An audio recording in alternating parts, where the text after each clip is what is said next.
What's up YouTube? I'm Zero Zeus and welcome back to another Dragon Ball Super video.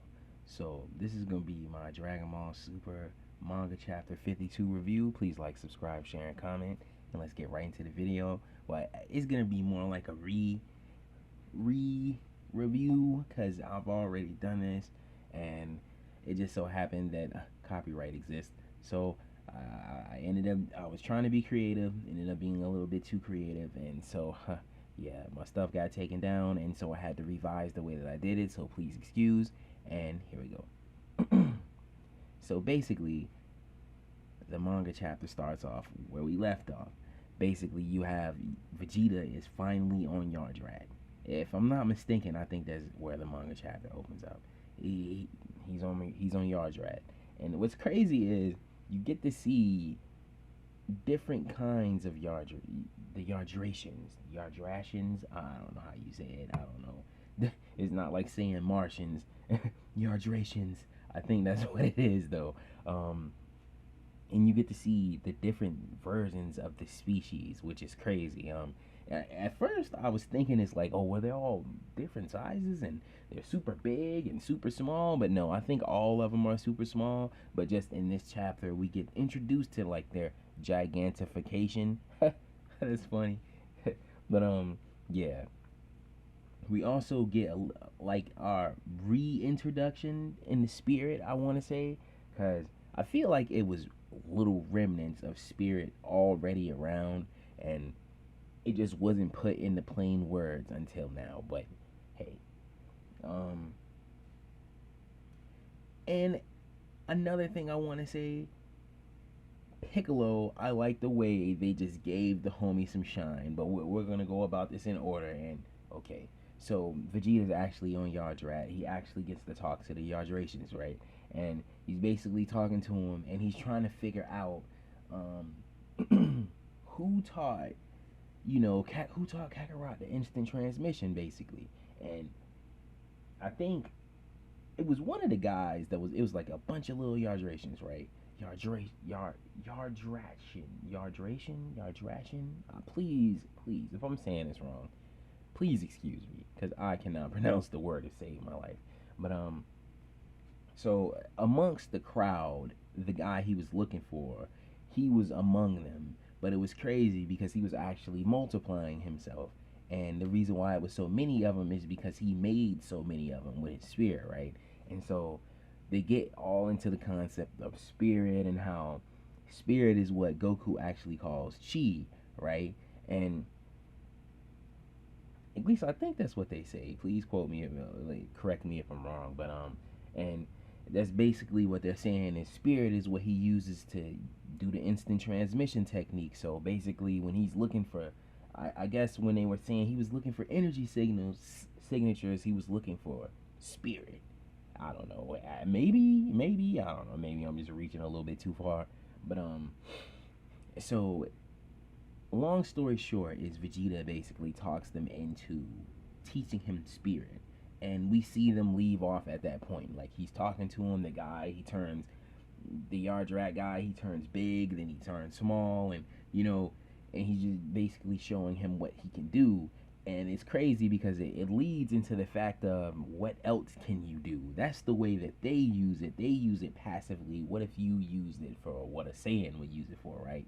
So that's really cool to think of. Like, I don't know, he might not get Ultra Instinct, or maybe he might get something of Ultra Instinct. I don't know, but I really hope he wouldn't. Like, I really like if, he just came with his own really cool thing, right? But anyway, on to cooler things. So you actually have, like I said before, they show Piccolo a lot of shine. We get to see Piccolo show off on some of the convicts that come to Earth, basically sizing it up for Moro. And the guys they're basically coming there to Earth. I think they were looking for like blue atrium or something like that. It's something like that, and they want to get to that before Moro actually gets to Earth and devours everything, right? But what they don't count on is that Piccolo is actually at the watchtower, and he's just up there chilling with Dende, right? And so he senses that they were coming, and he comes and he like stops him and does like the little heroic thing, which is like a total U-turn from like Piccolo back in the day, right? He stops him in their tracks and they try to attack him, but I guess he just brushes it off, just leaving it to the fact that it's probably because, these guys were afraid, they don't know me, and they just lunged at me, maybe thinking they had to defend themselves. And at this exact moment, that's when Dende tells him, it's like, oh no, these are actually the guys who are actually working with the guys who are causing all this panic in the universe, right? And I forgot to mention, but a little earlier on, Piccolo starts to like he starts to talk about like our telepathy. Why can't I reach the other Namekians on New Namek, right? And it's because they're dead, but they don't know that yet. And so yeah, Ballman shows up, and they're basically planning to recruit all the Earthlings. All Not all of the Earthlings. I don't think Chaozu, but maybe like Krillin, Tien, Piccolo, the OGs, they're definitely gonna recruit them. Maybe Yamcha. I'm hoping not, but you know, I guess maybe if you get them, you gotta get him right. I guess. But before Piccolo actually stops the convicts, right? They have a moment to transmit a message to their home base, and they're basically warning them and telling them to come to Earth, basically, and it's right for the taking, and they're on the way, which is kind of bad for Goku and Vegeta, but it's kind of good at the same time, because at least Vegeta and Goku are off trying to find their own little ways to beat them, right? Like on the screen, right? But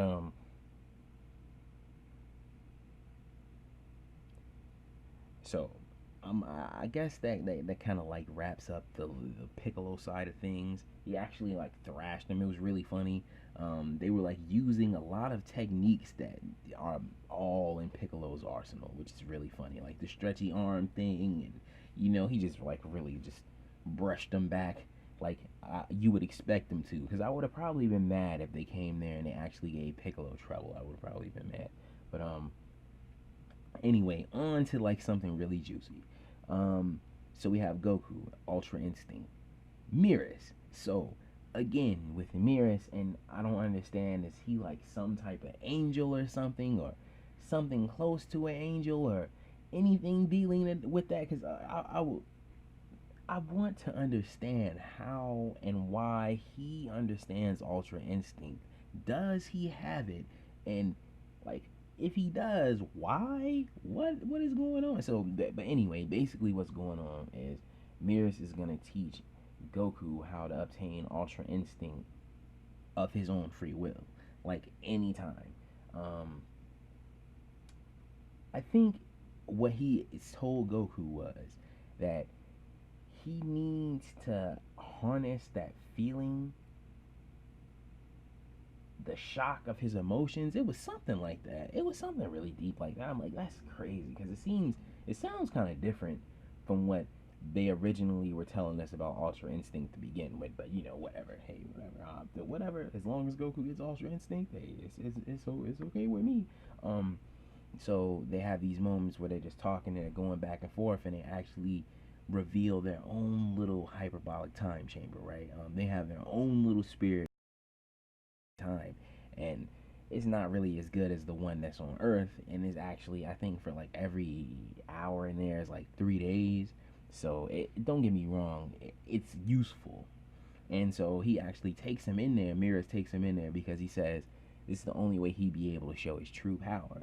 And it's like, you're so hyped to see, because I wanted to actually see why is this guy so hyped up? Why did they make him like this? Oh, all this other stuff. And so you don't even actually get to really see him do anything, but you just know like next chapter we will actually get to see Goku versus like full power Mirrors. So that's probably gonna be something really cool. We'll actually get to see maybe a little bit of insight into what Vegeta's actually learning, and we'll get to see like some of the Z fighters join the Galactic Patrol, right?